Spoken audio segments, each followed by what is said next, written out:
going on there, guys? We're back with another one, and we got Coach Prime responding to Oregon's Dan Lanning. Now, he said a lot of things about Deion Sanders, including, that he's doing things for clicks. He said it over the last couple of days. He said it in his interview leading to the game, and he said it prior to the game, talking about the YouTube views and everything. And we've kind of seen this with coaches, their narrative or how they feel about Coach Prime switch as the week goes on, as the media coverage, seems to overshadow theirs. And their true feelings come out by the end of the week, saying that, they're playing for clicks, as if every team in the country doesn't work hard. You work hard to get to that level. But, hey, like Prime said, he won. It's his day to talk his junk. But he just got to make sure to talk his junk when he's losing like this, too. He made it, kind of personal. I don't think they'll face each other, though. If I'm not mistaken, Oregon is going to go to the Big Ten. Was it next year? And Coach Prime and them are going to the Big 12. So not to say they won't play, but they won't be playing conference games in the future like that. So Dan Lanning got one up on Prime, but it'll be interesting to see if he schedules Colorado as they start to beat them out for more recruits and their O-line and D-line starts to match up. This is one thing that Deion Sanders has reiterated throughout the whole process. Even while they were winning, he was saying that he don't have the bigs that he wants, but he feels like they're on the way. And so that's something significant worth noting. But he did get wind of what Dan Lanning had to say, and this is what his response was. I don't think it's a target on our back. I just think this teams are trying to beat me. They're not trying to beat our team. They keep forgetting I'm not playing anymore. I had a great career. I'm serious. I got a gold jacket, ain't back. So I'm good. But that's what it really is. I don't think they get any extra satisfaction, It is what it is. And I signed up for it, so let's go. No, they don't make it tough on our team. These are grown men. I'm not out there. If I was out there playing against every coach I played against, we would be totally dominant.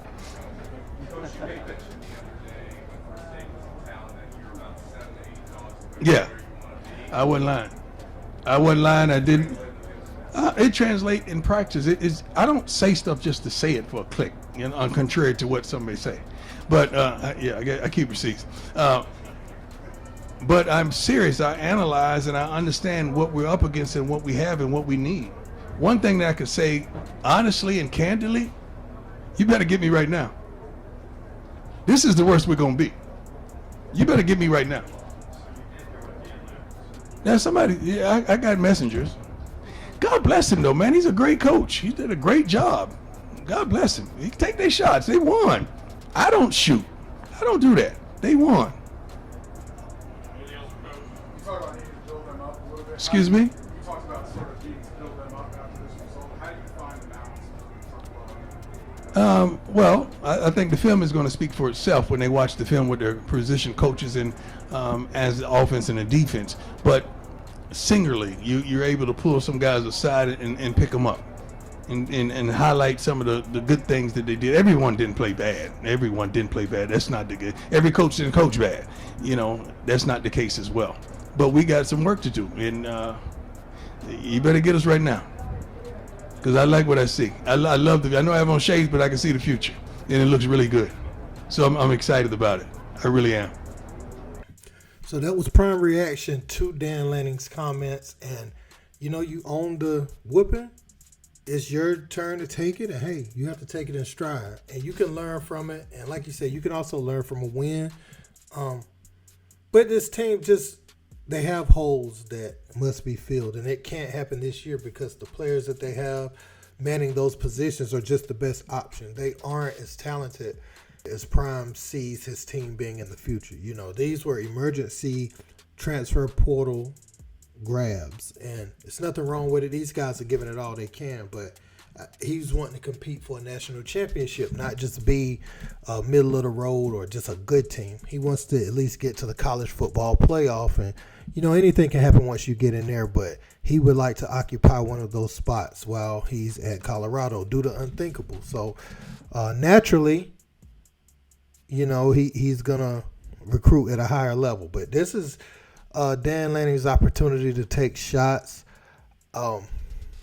Now people are going to be watching them just to see how he acts when they lose. And so he's put that target on his back too, because a lot of people out here They love what Coach Prime got going on, and Coach Prime, he's an innovator and he's a disruptor. He has really changed the landscape of college football, and so you got the cameras in front of Dan Lanning. Now, what I will say is what he used today, a lot of coaches use that type of stuff, even on smaller levels. Like if someone's not as big as Prime, you hear that in locker rooms all the time. If you was ever on a high school, college basketball team and another team was getting more hype than you, more newspaper articles, whatever, and you were about to play them and you felt like you had an opportunity to win, or you were on equal footing as that team, you just didn't get the recognition or the love, your coaches will use this type of motivation. So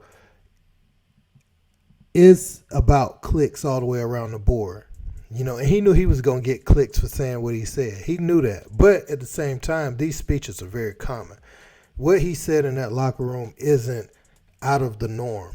If you've ever played a sport, and this is just not being biased, a lot of us would have loved to see Colorado win, but we knew that that was a tall task for them, considering them being down arguably their best player and not being able to match up on the lines, offense or defense, But one positive I did see, I saw Cormani McClain get 2 tackles, and it looks like Coach Prime may want to give him more and more time.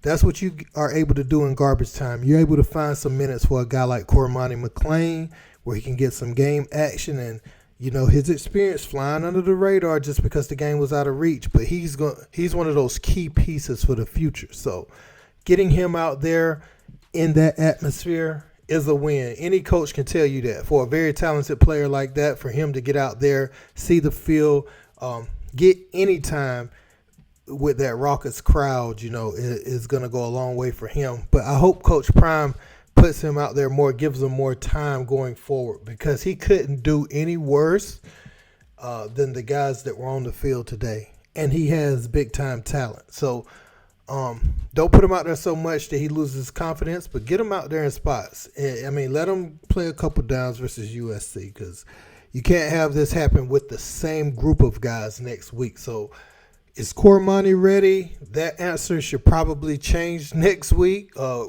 Ready or not, here he comes, in the words of the Fugees, right? You got to put him out there.